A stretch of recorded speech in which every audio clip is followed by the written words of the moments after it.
ഇതിനകത്ത് ഏറ്റവും ശ്ലാഘനീയമായ രീതിയിൽ പെരുമാറിയത് അവിടുത്തെ പ്രിൻസിപ്പൾ തന്നെയാണ്. കാരണം അവരുടെ ഒരു ധൈര്യം ഹിമാലയം പോലെ ഉറച്ചു നിന്ന ഒരു സിസ്റ്റർ.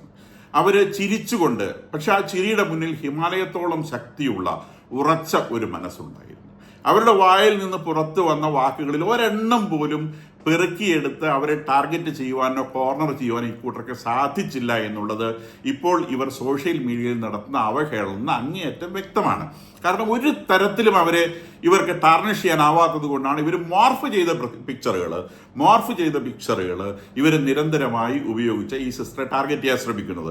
വളരെ സിലക്റ്റഡ് ആയിട്ടുള്ള വാക്കുകൾ ഉപയോഗിച്ച്, വളരെ സിലക്റ്റഡ് ആയിട്ടുള്ള ഭാവത്തിൽ, സന്തോഷത്തിൽ, ധൈര്യത്തിൽ ഇവർ ഈ കൂട്ടരെ നേരിട്ടത് അവർ പിന്തുടരുന്ന ക്രിസ്തുവിന്റെ കുരിശു കൊടുത്ത ധൈര്യമാണെന്ന് അവരുടെ മുഖത്ത് എഴുതി വെച്ചിട്ടുണ്ട്. അവരുടെ ഒരു ഉറപ്പുണ്ടല്ലോ, ആ ഒരു ധൈര്യമുണ്ടല്ലോ, അവരാ കാണിച്ചൊരു ധൈര്യം കാണിക്കാൻ ഞാൻ വിചാരിക്കുന്നില്ല നമ്മളുടെ ഈ കേരളത്തിലെ ഒരുപാട് സ്ഥാപന മേധാവികൾക്കൊന്നും അതുപോലെ അത്ര ചങ്കൂറ്റത്തോടെ ഈ കൂട്ടരുടെ മുൻപിൽ, കാരണം കൈവെട്ടിയും കാലുവെട്ടിയൊക്കെ പരിചയമുള്ള ഈ കൂട്ടരുടെ മുൻപിൽ അത്രയും ചങ്കൂറ്റത്തോടെയും നിഷ്കളങ്കതയോടെ നിൽക്കാൻ സാധിക്കുന്നത് ക്രിസ്തു അവർക്ക് നൽകിയ ധൈര്യത്തിന്റെ പേരിലാണ് എന്നുള്ളത് അവരുടെ മുഖത്തെ പ്രകാശം വിളിച്ചു പറയുന്നുണ്ട്.